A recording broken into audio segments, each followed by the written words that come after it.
이게 이제 정책 포럼이고 한국 교회가 오늘날의 상황에서 어떤 길로 가야 되느냐, 우리의 중요한 폴리시는 뭐냐, 여기에서 칼빈이라는 우리 기독교 신앙의 선배의 탄생 500주년을 맞는 이제 그런 이제 그 때문에 칼빈의 신학 또는 칼빈을 오늘날 재조명해 보는 거지요.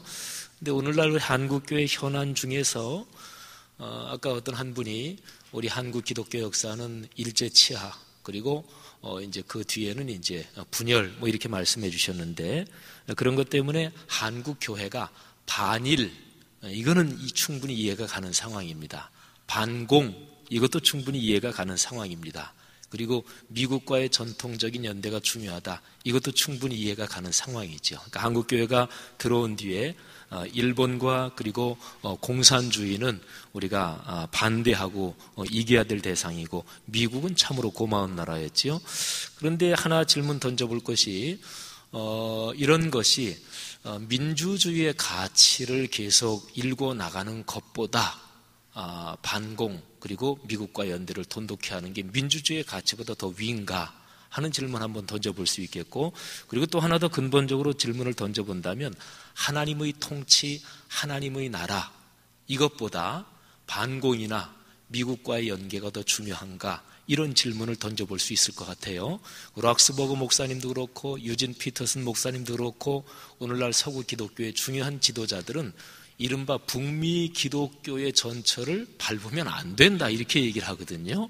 그래서 그런 게 한번 우리 한국 교회가 나갈 전체적인 방향에서 또 오늘날 현재 이 상황을 볼 때 시국 선언이 계속해서 줄을 잇고 있는데 한국 교회가 색깔이 다 다르겠습니다만은 이른바 보수적인 복음주의적이라고 하는 기독교 서클에서 현 정부하고 이 교회를 너무나 동일시한 거 아닌가. 그러면 여태까지 한국교회가 밟았던 커다란 실수들을 지금 유형적으로 또 한 번 반복하는 거 아닌가, 이런 염려도 들고요. 또 뭐 반대편 얘기도 있겠지만 말이죠. 한기총 NCC의 입장이 다르고 하겠지만 하여튼 한목협은 일치 갱신 그리고 섬김 봉사 이거를 기치로 해서 한국교회의 큰 방향을 설정하고자 출발된 단체니까 말이죠. 자, 그러면 우리 플로어에서 말씀하실 분들 손을 들어주시면 뒤에서 무선 마이크 갖다 좀 주시기 바랍니다. 뭐 코멘트도 좋고, 예, 여기 김원배 박사님 우리 좀 주시기 바랍니다. 예, 다들 아시겠지만 본인의 성함을 잠깐 말씀해 주시고 그리고 김원배 목사입니다. 우리 마지막 그 고백 신앙이라는 게 무엇인가 하는 것에 대해서는 우리 한목협이 이제 우리 아크라 선언에 대해서 우리가 한번 다룰 기회가 있었는데요. 작년에 어떤 논의를 했던 기억이 얘기를 들으면서 났습니다. 칼빈의 후예들인 우리 세계 개혁교회 연맹이 쭉 고백신앙의 전통을 이어가면서 이제 아크라에서 소위 이제 이 경제 문제를 소위 우리의 고백신앙의 영역으로 끌어들이는 경제까지 갖지 않았습니까? 그래서 우리 이제 세계 개혁교회 연맹이 고백신앙을 이해하는 것은 우리가 선포하는 구원과 선교가 예부의 세력에 의해서 근본적인 도전에 직면하게 될 때 신앙의 이름으로 그리스도의 이름으로 이제 세계에 대해서 성전을 선포하는 그런 것으로 난 정리가 된 것으로 알고 있습니다만, 그러한 맥락에서 우리 이제 이 고백신앙이 우리 한목협의 토론 속에서 정리가 됐다고 생각하고요. 이제 우리가 고민해야 될 것은 우리의 이를 근본적으로 이어가고 있는 이 경제 영역까지도 우리의 고백신학의 영역으로 끌어들여야 될 것인가 하는 논의를 해야 될 단계까지 이제 왔다고 생각합니다. 그런 점에서 이것은 정리를 좀 하고 넘어갔으면 좋겠다는 코멘트가 하고 싶고요. 내가 좀 주사한 두 번째는 우리 존경하는 또 김명룡 교수님 그 그리스도의 통치에 대해서 얘기하셨는데, 제가 공부를 했던 이제 바젤 대학에서도 바르트의 후예들이 이 그리스도의 통치의 전통을 이어가느라고 몸부림을 치는 것을 보았는데, 얘기를 들으면서 생각난 게 역시 그리스도의 통치를 얘기하면서 우리 그 로크만 몰트만 교수의 친구인 로크만 교수님 같은 분은 칼빈의 그 출처를 좀 알고 싶어 지금 질문하는 겁니다. 인간의 혼돈과 하나님의 섭리라는 맥락에서 하나님의 통치를 보고 있지 않습니까? 콤피주스 호미니움 프로비덴티아 데이 이라는데 그런 관점에 그 얘기를 이제 많이 하는 게 생각났습니다. 그래서 저도 그 틀에서 우리의 역사 또 우리의 또 성경을 보는 이제 그런 신학의 틀이 생겼는데요. 인간의 혼돈과 하나님의 섭리라는 틀에서 성경을 읽고 또 역사를 보는 그런 맥락이 그 하나님의 통치하고의 관련해서 있는데 그게 어떤 맥락에서 쓰여졌는지 하는 얘기를 좀 듣고 싶어요. 마지막으로 이제 역시 칼빈의 그 신학은 목회 현장에서 그 개혁자들의 모습을 바라보게 되면은 신학과 목회 현장이 유리되지 않았지, 통전되어 있지 않았습니까? 그 과정에서 역시 칼빈이 교회를 이제 우리는 목회자들로서 교회에 대한 그 관심이 많은데요. 교회를 종교개혁자들이 개념 규정할 때 하나님의 말씀이 참되게 선포되고 성만찬이 그리스도께서 거행하는 대로 제정한 대로 거행되는 곳 그것을 교회라고 규정했지 않았습니까? 그런 관점에서 칼빈은 스트라스부르크에 가서 이제 그 말씀과 성만찬이 통전된 그런 예배를 실험을 했는데 제네바에 와서 그걸 실천을 하지 않았지 않습니까? 우리 개신교의 문제는 요즘 이제 그 성만찬의 전통이 사라져버리고 말씀만 이렇게 중심이 되었기 때문에 이 전통을 어떻게 회복하느냐 하는 것이 우리들 상당히 중요한 과제인 것 같습니다. 그래서 저는 같은 사람은 개척교회를 하기 때문에 이 전통을 한번 회복해 보려고 하는 그런 지금 꿈을 가지고 있습니다만은 그것이 우리 맥락에서 예배를 회복을 할 때 말씀과 성만찬을 어떻게 좋아하는 그런 예배 개혁을 우리 한국교회 안에서 가능한지 여부 제가 두서없이 얘기를 했습니다. 네, 감사합니다. 또 다른 분 말씀 주십시오. 질문도 좋고요. 또 김 박사님, 저 뒤쪽에 손을 드셨습니다.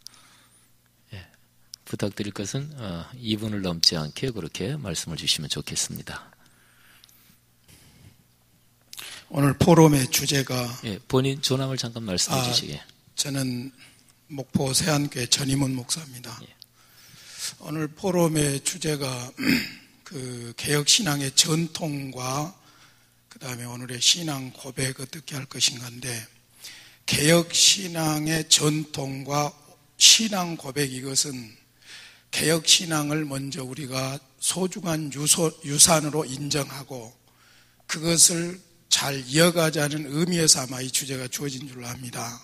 그런데 이제 어제 그 주강사이신 우리 록스버그 목사님께서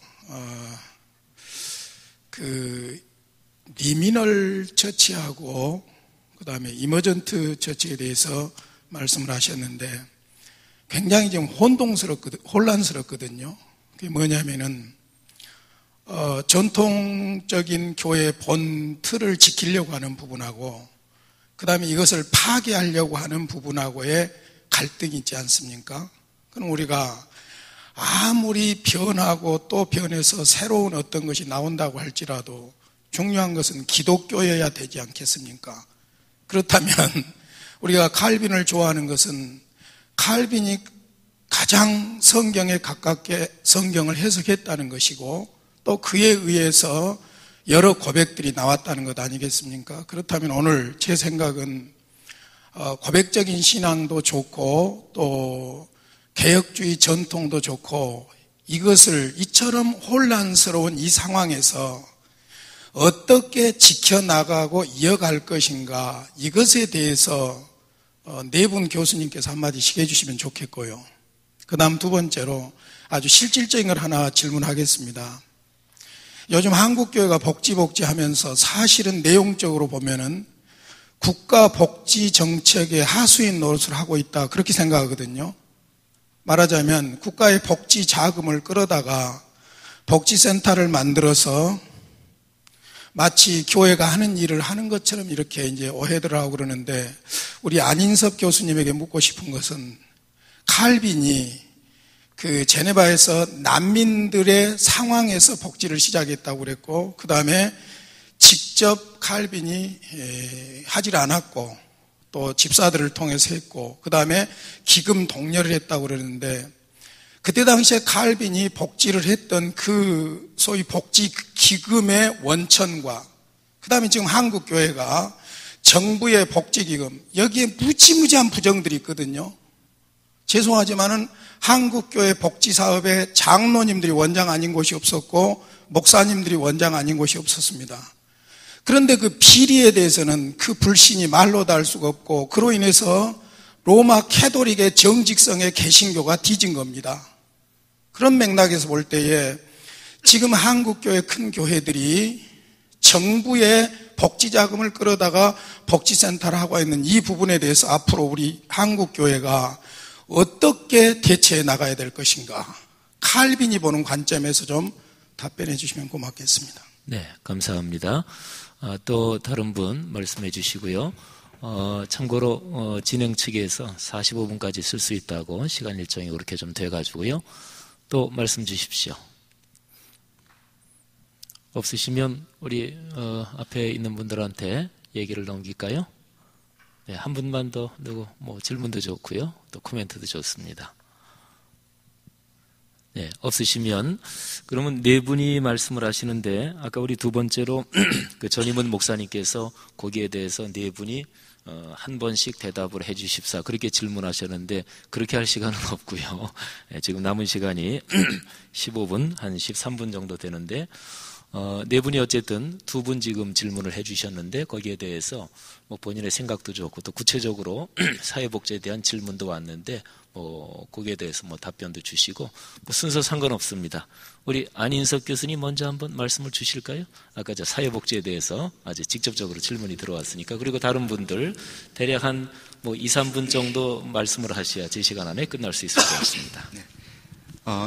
시간이 넉넉지 않아서 이제 간단히 말씀을 드리겠습니다. 참 좋은 질문이시고요. 사실 좋은 문제제기이시기도 한데, 일단 칼빈의 제네바 당시의 목회 사역에 대한 내용은 제가 가능한 한 이제 시간이 없어 다 읽진 않았지만 제 발제문이 있으니까 자세히 읽어보시면 아마 좀 도움이 될 면이 있을 것 같고요. 질문과 관계해서 이제 말씀드리자면, 칼빈 당시에 그 복지 사업을 원래 칼빈 스스로가 복지 사업을 해보자라고 이제 그가 어떤 연역적으로 만들었다기보다는 목회적인 필요가 있었다고 생각이 됩니다. 제네바가 불어를 사용하는 사람들이 대부분의 박해를 피해서 몰려왔고, 프랑스에서 그 넘쳐나는 이제 그 난민들을 칼빈이 목회적인 배려와 그런 그 배려 속에서 이제 고민을 하는데, 그때 그 기부되는 그 돈 자체가 사실은 제네바 국가로부터 오진 않았습니다. 왜 그러냐 하면, 제네바는 독특한 경우인데 칼빈이 오기 전에 먼저 종교개혁을 했습니다. 국가, 소위 말하는 관주도형 종교개혁이죠. 종교개혁을 성공하고 이것을 이끌어 나갈 브레인을 초청하는 중에 칼빈을 콜링한 거죠. 그러니까 칼빈은 거기에 일종의 정책 자문위원식으로 들어가게 돼서 교회를 섬기고 시의회를 섬깁니다. 답은 이제 테오크래틱한 면이 있지만 원래 시 정부가 그 일을 하는데, 문제는 그 당시 로마 카톨릭으로부터 결별하게 되면서 그 당시 그걸 국가가 주도하니까 그 당시 수도원이 가지고 있었던 많은 그 재산들이 있죠. 그 남는 재산들이 이제 국유가 없어지게 되니까 그 재산들이 또 오게 되고, 또 하나는 그 당시 많은 그 소위 도노들, 그러니까 이 자발적으로 요즘으로 말하면 이제 개미군단처럼 말이죠.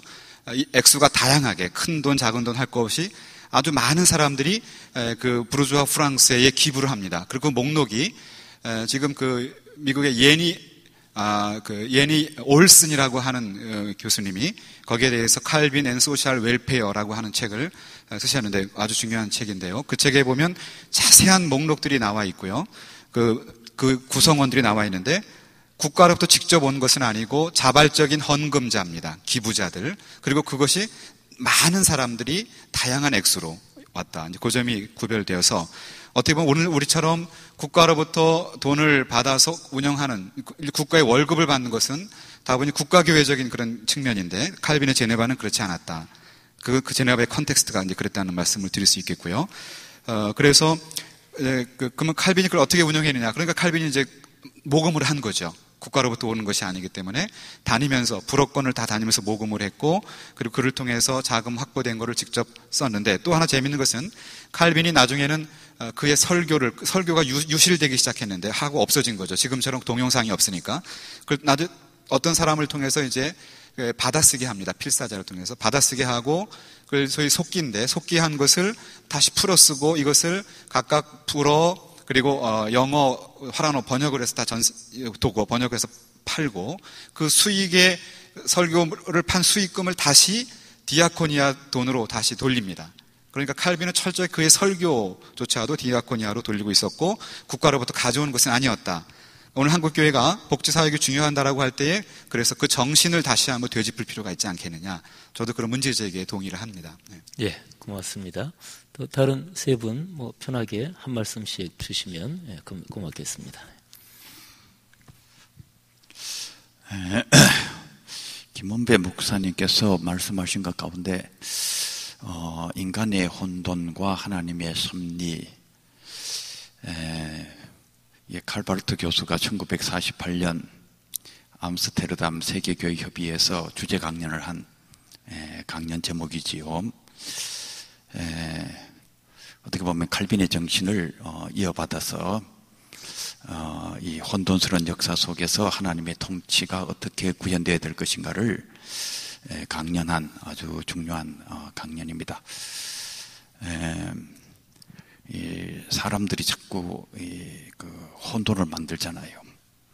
교회가 찾아가야 될 것은 이제 하나님의 섭리가 뭔지, 하나님의 통치가 뭔지를 구체적인 역사 속에서 이제 구현해 나가야 되는 이 경제, 하나님의 경제가 뭔지, 하나님의 경제를 얘기하는 것 자체가 신학적으로 불가능하다고 하는 학자들도 계시는데, 제 생각에는 하나님의 경제가 뭔지를 교회가 찾아가야 된다고 생각합니다. 지금은 아주 급박한 상황 속에 왔다.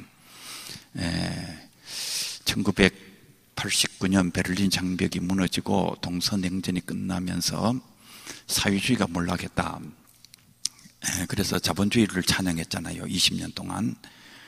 그런데 이번에는 이제 자본주의가 또 결정적으로 이게 어떻게 보면은 아주 그 심각한 어떤 타격을 받고 있는 이 자본주의 안에 들어있는 그 어떤 인간의 탐욕, 극단적인 어떤 그 탐욕의 문제를 어떻게 극복해낼 수 있을까? 세계 교회가 지금 21세기에 그 부딪히고 있는 최대의 당면 과제고, 제 생각에는 우리 한목협이 부딪히고 있는 최대의 당면 과제가 아닌가. 이거 본격적으로 정말 연구를 해야 될 일이다 이렇게 생각을 합니다. 저는 교회 문제에 있어서 한국 교회가 일반적으로 교회 성장에 관심이 너무 많아요. 목사님들의 90% 이상이 교회 성장이 거의 압도적인 관심이다. 그 현실은 잘 이해를 할 수가 있어요. 교인들이 적게 오면은 단장 장로들이 나가라 그러니까 얼마나 힘듭니까? 근데 이 목회자들이 이걸 이겨내야 된다는 생각이 들어요. 저는 교회 성장 이전에 바른 교회 만들기를 먼저 해야 된다. 목회자들이 의식적으로 바른 교회, 이 바른 교회가 결국 교회 성장으로 틀림없이 나타날 것이다.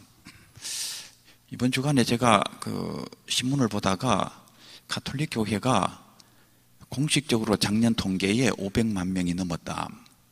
2008년도 백서가 500만 명이 넘어간 걸로 되어 있어요. 가톨릭은 이 정부 통계보다도 오히려 자기들의 교회 통계가 더 적잖아요. 그거는 교회가 신자로 생각하지 않는 사람들 가운데 자기들이 스스로 신자라고 생각하는 사람이 있다는 것을 나타내는데 벌써 500만 명이 넘어갔다. 김수환 추기경이 세상을 떠나면서 잘은 모르지만은 또 한 50만 명 정도 신자를 확보할 가능성이 있다 이런 생각이 들어요. 이 김추기경이 한국 교회의 가톨릭의 리더십을 장악하면서 이 섬기는 교회, 이 세상을 섬기는 교회, 그 정신을 실천하기 시작하잖아요. 이 위대한 정신이에요. 사실은 이 세상을 섬기는 교회의 정신을 실천하면서 이 우리 민족의 어떤 그 빛이 되고 또 국민들의 신뢰를 얻고, 그래서 국민들이 가톨릭을 존경하는, 옛날 여러분 일제시대 때 가톨릭은 존경받을 만한 집단이 아니었어요.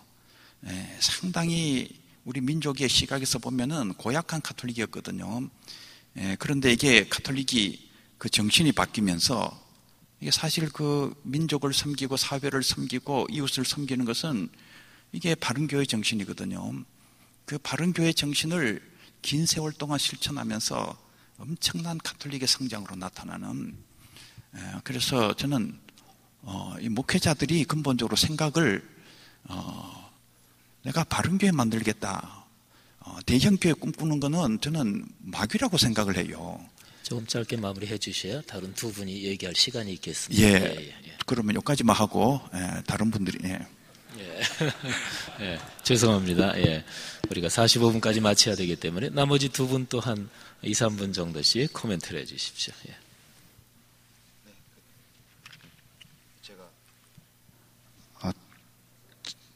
두 가지 점만 저도 좀 간단하게 말씀을 드려보고 싶습니다.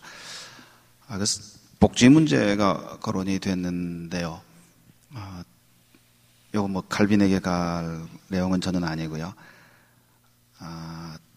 이미 지금 아까 문제를 제기해 주신 내용이 우리의 현실이라는 건 모두가 공감하고 있으실 겁니다. 저는 이 부분은 우리 한국 교회가 정말 심각하게 한번 고민해 봐야 된다 생각을 하고 있습니다. 이 부분에 있어서도 우리가 사실은 신학의 부재를 경험하고 있다고 봅니다. 요거는 서구 교회들이 이미 경험했던 사실만을 우리가 다시 재조명해 보아도 우리가 오늘 좀 빨리 시행착오를 하지 않고 한국 교회가 복지에 관한 문제에 대한 정립을 해낼 수 있을 것이다 하는 생각을 합니다. 칼빈에 대한 거는 시간이 없으니까 제가 생략하고요. 1920년대, 30년대에 이미 미국 교회가 사회복지와 교회의 관계에 관해서 심각한 그리고 결정적인 경험을 했던 겁니다. 이 부분에 관해서는 이미 라이널드 니버의 초기 저작에 이미 정리가 되어 있습니다. 제도에 예속된 소위 사회복지로서의 교회 복지의 참여는 실패로 끝났다. 이것이 이제 자본주의 사회에서의 교회의 복지의 관계에서의 어떻게 보면 미국적 경험의 산물입니다. 이거를 이제 던컨 포리스트 영국에서, 영국의 윤리학자죠. 교회가 사회복지의 관계에서 어떻게 기능해야 하겠는가를 1970년대, 80년대 경험을까지를 수렴해서 던컨 포리스트가 발전시켜서 논의를 해냅니다. 그거 중에 하나가 결국 돈으로 하게 되는 관주도형 복지는 복지사회의 미래로 놓고 볼 때 실패할 수밖에 없다.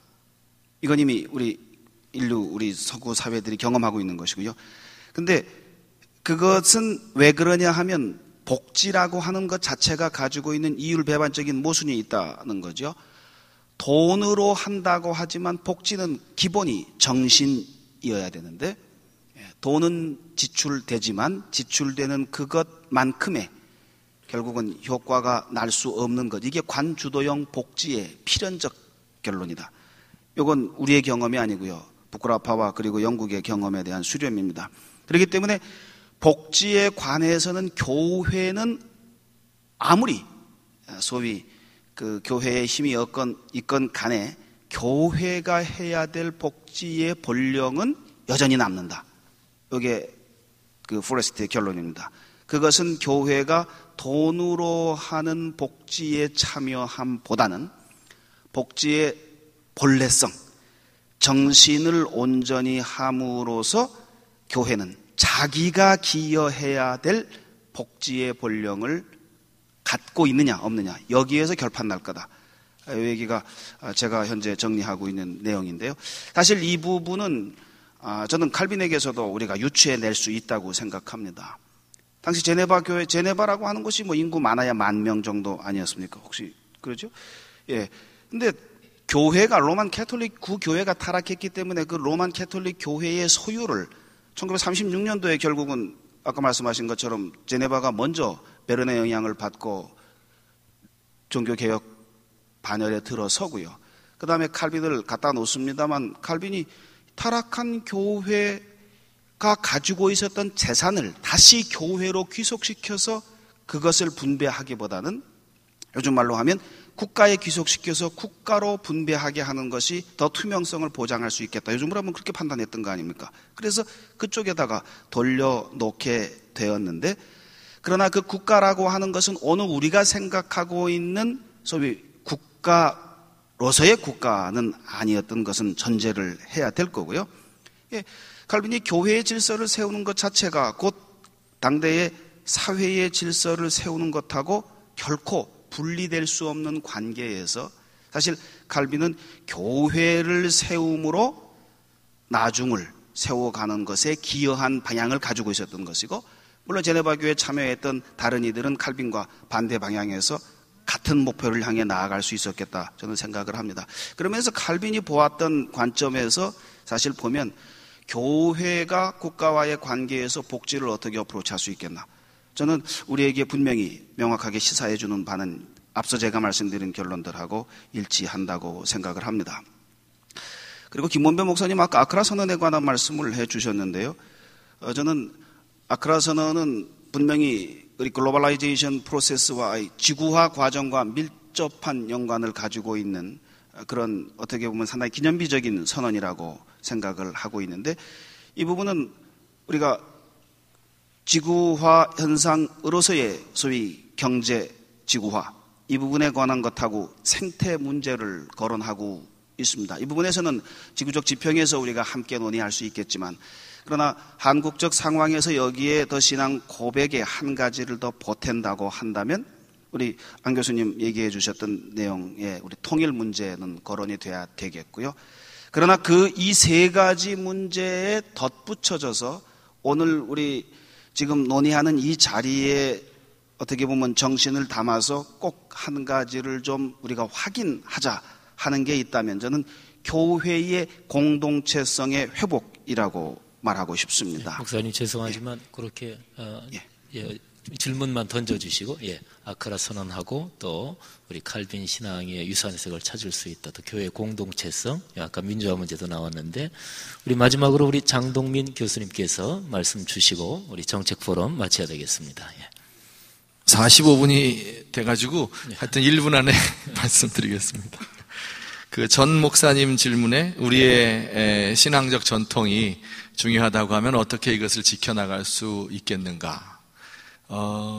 보통 크게 이제 양극단이 있을 수 있습니다. 하나는 좀 스트릭한 컨페셔널리즘이라고 하는데, 이것은 아이들에게 카테키즘 가르치고 교회에서 신학생들에게 이 신앙 고백서 철저하게 가르치고 우리의 전통이 뭔가, 그 다음에 집사 장로 선출하고 목사 안수할 때 이것을 확실하게 신앙 고백을 받고 또 이것을 검열하고 하는 이런 일을 게을리하지 않는 이런 전통이 강하게 있습니다. 그리고 있어 왔습니다. 또 있어야 된다고 생각을 합니다. 그러나 그와 동시에 그 신앙 고백을 오늘날 우리의 시대에 우리의 언어로 맞게 어떻게 다시 재해석할 수 있겠는가, 어떻게 두 시대의 그 지평을 말하자면 융합할 수 있겠는가, 어떻게 성령의 지도하에서 우리의 텍스트인 성경에 근거해서 오늘날 사회 현상과 그리고 우리 실존의 문제를 새롭게 조명해 볼 수 있겠는가 하는 이런 노력, 이것이 병행돼야 된다고 생각을 합니다. 나머지 한 극단인 non-foundationalism, 그러니까는 이거 그냥 신앙 고백이라고 하는 하나의 그 당시에 있었던 심볼에 불과하니까 그것을 그저 우리가 참고만 하겠다, 이런 태도가 이제 바람직하지 않겠죠. 그래서 우리의 신앙 전통이 무엇인가를 배우면서, 그러면서 그것을 오늘 우리의 시대에 어떻게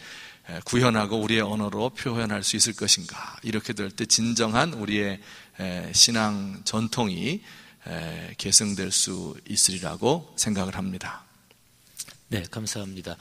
개혁신앙의 전통과 오늘의 신앙 고백, 우리 종교개혁신앙이라는 큰 틀 가운데서 특별히 칼비니즘, 그 신앙 전통이 오늘의 고백신앙 또 오늘의 한국교회에 어떻게 연결되느냐를 살펴봤고요. 칼빈이 좀 가장 성경적으로 우리 기독교를 해석했다, 그렇게 보는 전통을 우리가 살펴봤고, 또 루터가 가장 성경적으로 기독교를 해석했다, 그렇게 보는 전통, 또 웨슬리가 성경을 가장 성경적으로 기독교를 해석했다고 보는 전통, 또 종교개혁 시대에 좌파로 박해를 받았지만 토이포툼, 이른바 침례교 전통, 이런 전통들이 한국에는 혼재하고 있는데 이런 전통들이 같이 모여서 어떻게 하나님 나라를 이루어가느냐, 이것이 우리 한목협의 가장 주된 목표 아닌가 싶습니다. 이번 포럼이 그런 전체적인 큰 틀 안에서 아주 많은 의미가 있었다고 생각이 되고요.